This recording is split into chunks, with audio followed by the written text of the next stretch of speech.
My name is Melissa. Welcome to this vinyasa class. We're going to start on our feet wide apart with some side bends. So right arm reaches up and over the ear. I like to take my hip to the right and come back up. Changing sides and back up. Again.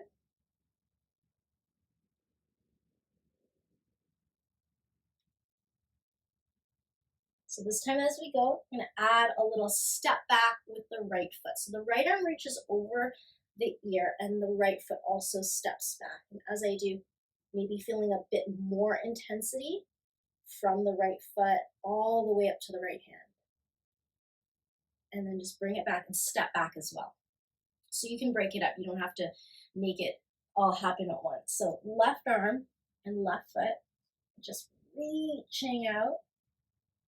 See if you can find that connection from your left foot all the way up to the left hand. Good, and then just coming back through center. Interlace your hands behind you. I'm going to face the front of my mat if you're not already there, and then reach the arms down. Take your chest forward and out, a little bit of a standing back bend. Could be early for your body to be doing a deep back bend, so just take it easy. And then as you bend the knees, arms reach forward over your head. And do bend your knees. Try to make it feel accessible and easy. And then we'll inhale, lift the chest. Hands come off the back and onto the floor. We'll step back into plank pose. And in your plank pose, can we hold? So in plank pose, I want a strong core, right? A firm line from the top of the head right out of the heels. Can you hold another 3, 2, and 1. We're going to lower onto the chest. So if you need to bend the knees first, do bend the knees and come all the way down. And tuck your toes. I like to swim my legs back just to smooth out the front of the hip against the floor. And then take a little baby cobra. Good, come down.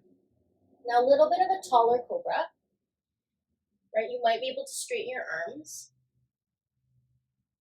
And then come on down. Now we're going to add a bit of a side bend with that cobra. So the right hand will shift to the front of your chest and the left hand will come beside your left hip.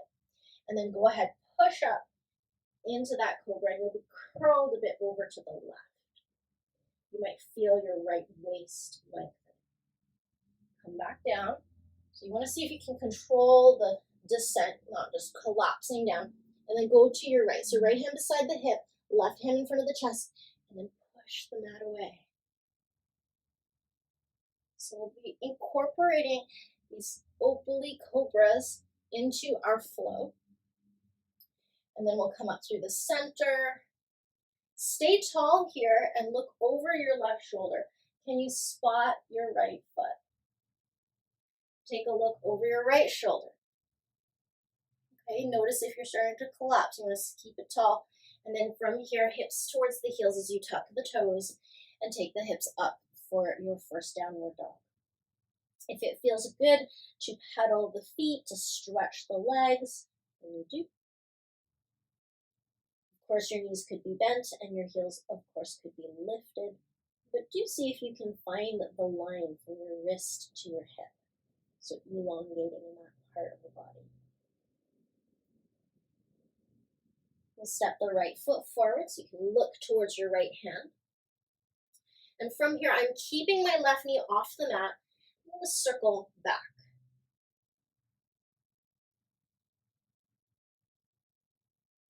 Three times. And then I'll change direction to circle forward.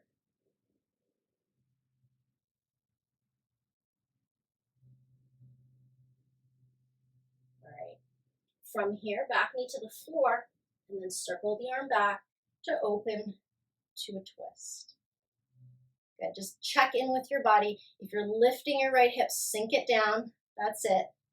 And then maybe add a bit of back bend. Right, if you feel it, add it. You may bend into the front knee a little bit more. And then we'll windmill hands to the mat. Downward facing dog, and here we add our flow. Shift it forward to plank, lower all the way down, and tuck the toes. Turn to your left, and cobra. Come all the way down. Turn to your right, and cobra. And come all the way down. If this isn't working for you, of course, you can just do regular cobras. Hands beside the ribs, pressing into your hands and your knees, hips towards the heels. And then like you're pulling your tail up the wall behind you, you go towards your downward dog. Now just take a moment or two here in your downward dog. I'm going to be switching directions, so my working side is facing you, so you're going to see me maybe flip sides a lot of times. You just stay exactly in the same direction that you're in.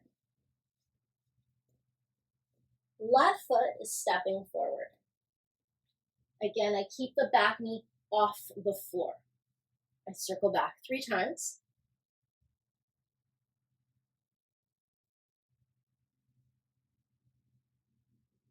And then I circle forward 3 times.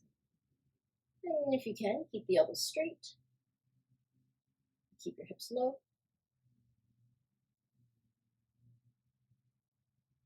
And then we'll place the back knee on the mat. Circle back with the left arm to open to that twist. Check in with your posture. So are you vertical or are you leaning forward, right? Are your shoulders or your arms not level? Can you adjust that? If you added the back bend on the last side, you might do that here. Feel free to bend into your front knee a little bit more. You might feel that right front hip opening.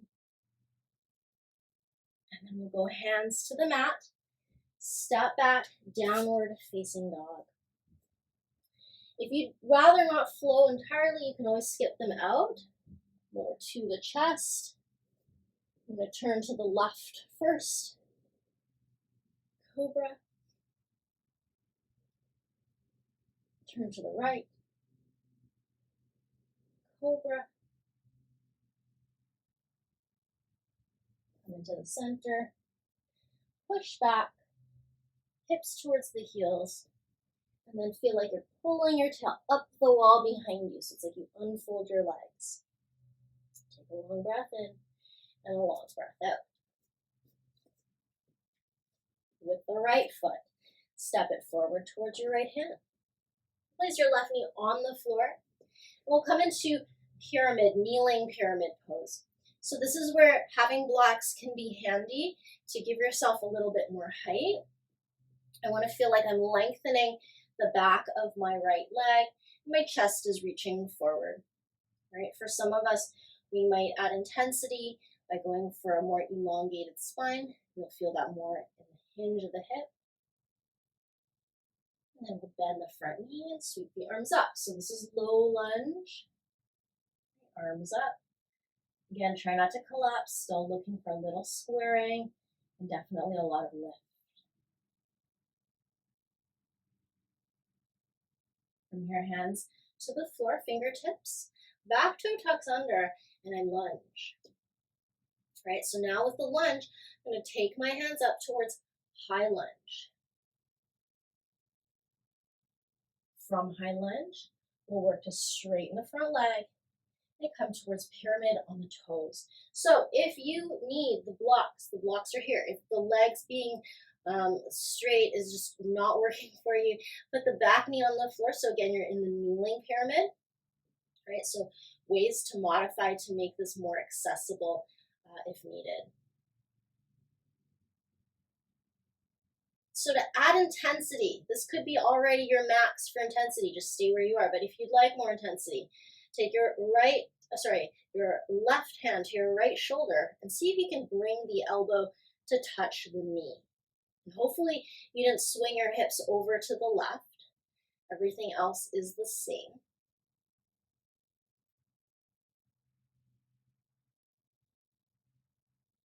And then bend your front knee. So there's lots of ways we can twist here. I'll just show you what I'm going to, and then I'll show you some modifications. Hands stack, revolved lunge. So option, of putting the back knee to the floor. If you know that this much twist is not good for your body or doesn't work with your body shape, you come a little bit higher too, right? So in your twist, right, look for length. Try to press the right hand down into the left to lift the chest up. Look up over your shoulder.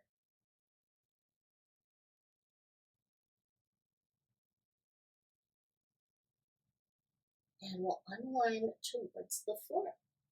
We'll step back for downward dog and add our flow. Shifting forward all the way down to the mat. Turn to the left. Cobra. Come down. Turn to the right. Cobra. Good. Come back down. Hands on either side. Push into your hands and your knees. Downward dog. Lifting those hips and taking a moment. So some of us like to rest in downward dog. Some of us don't, right? Some of us prefer tabletop to be off the hands, or maybe even child's pose if it's feeling a little bit breathless. So when we rest, you can rest however you need.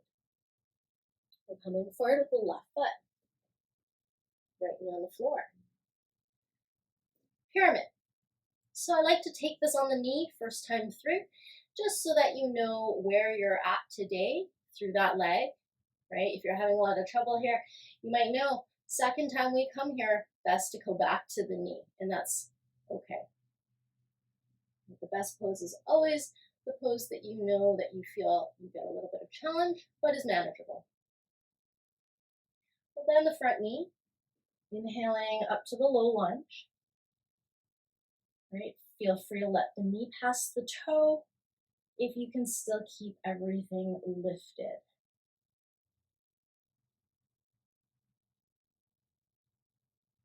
Hands towards the floor. Back toe tucks under.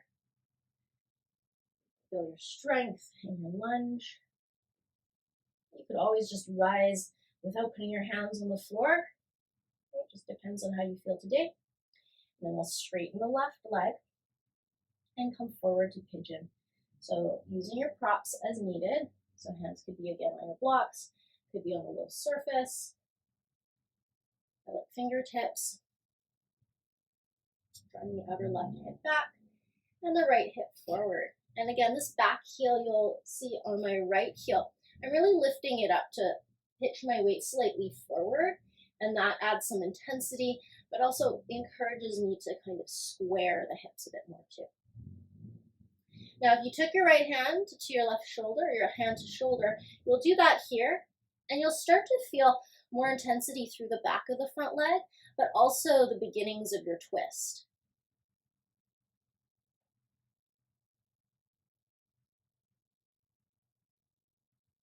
Bending the front knee, your elbow will still be connected to your knee, right? Stack the hands. And if I just stay here, you notice that the hands are up by the shoulder. I want to push down to lift up. And like last time, this could be a way to modify, right? This could be a way to modify. So you change it depending on what your body is asking for.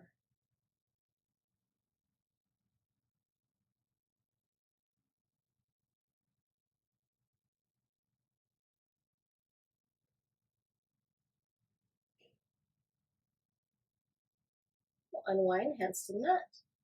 And step back to downward dog. Forward to plank. Lower to your front.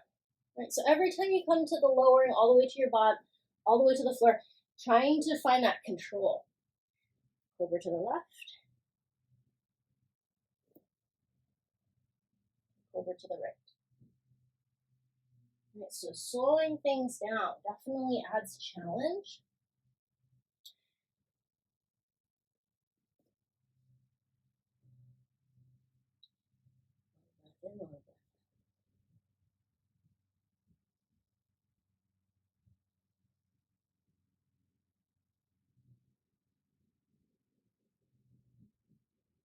Walk it a little forward towards the hands. And like I said before, if you have blocks can be helpful. Use them if you need. Balance in the left leg. So we're coming towards a warrior 3. So in warrior 3, right, the right leg is going to go back, and we're going to keep the hands on the floor just for now, or hands on blocks, right, if you're using blocks. So as the right leg goes back, your hips are square as best you can. Just notice how you feel, right? If you can, try to square the hips, have your right toes point down to the ground. Feel the work, the weight in your left leg, so that your hands are not bearing all the weight. You're really still doing a lot of work through your hip, left side body.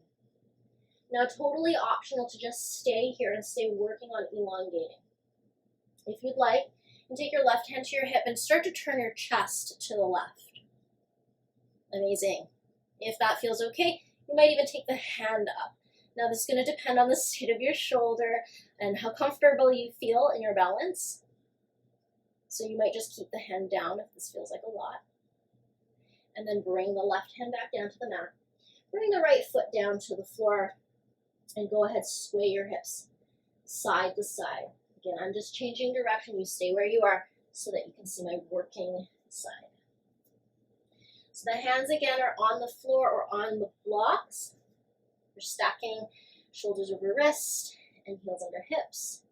This time the right leg is your support, and the left leg goes back.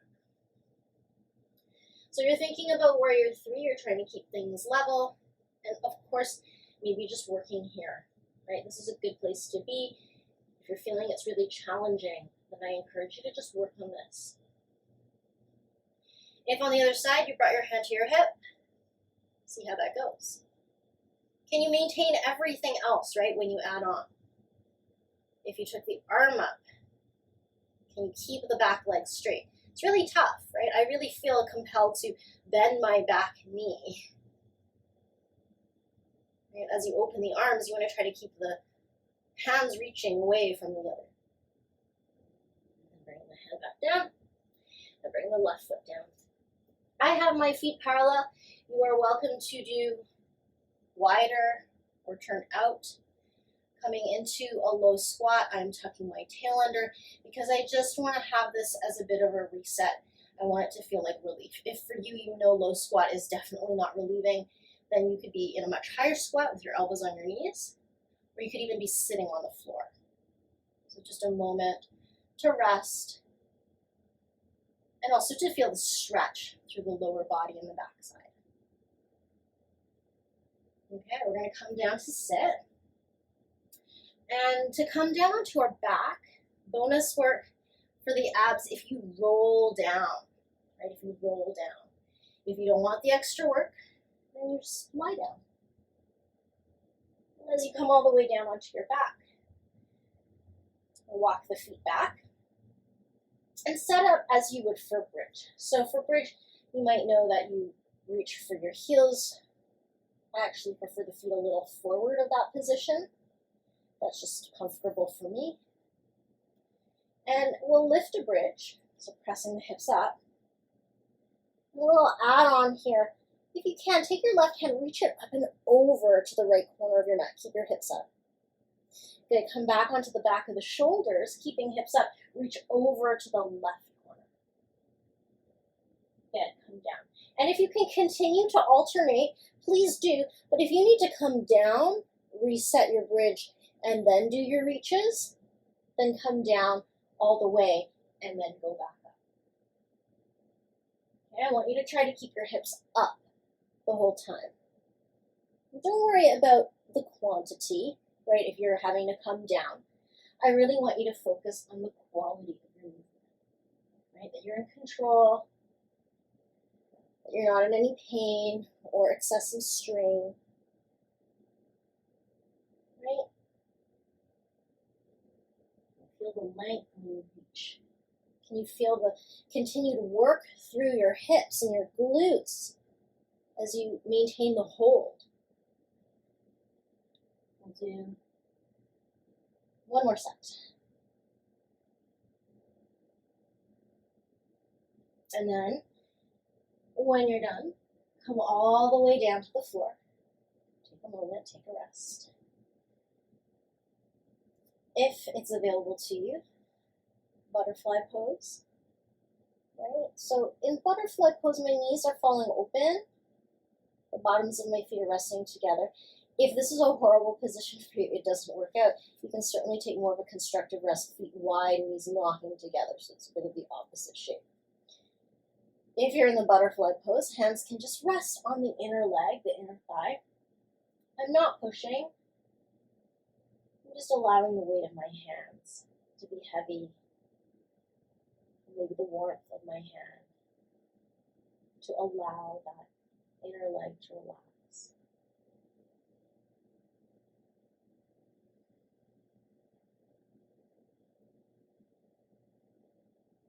Knees can come towards the chest.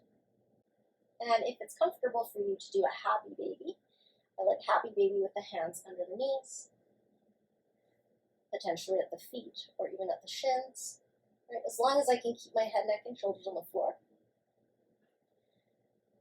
I want to sink the knees towards the side of the ribs. So you can relax your low body.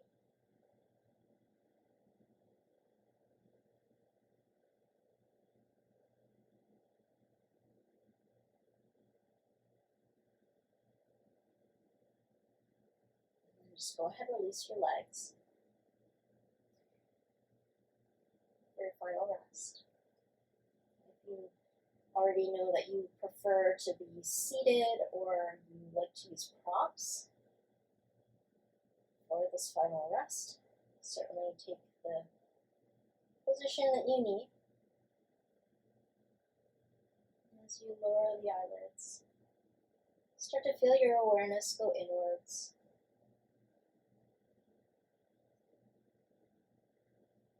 Smoothing out your breath, melting into the floor.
If you have the time to stay in your final rest for another 3 or 4 minutes, that would be ideal.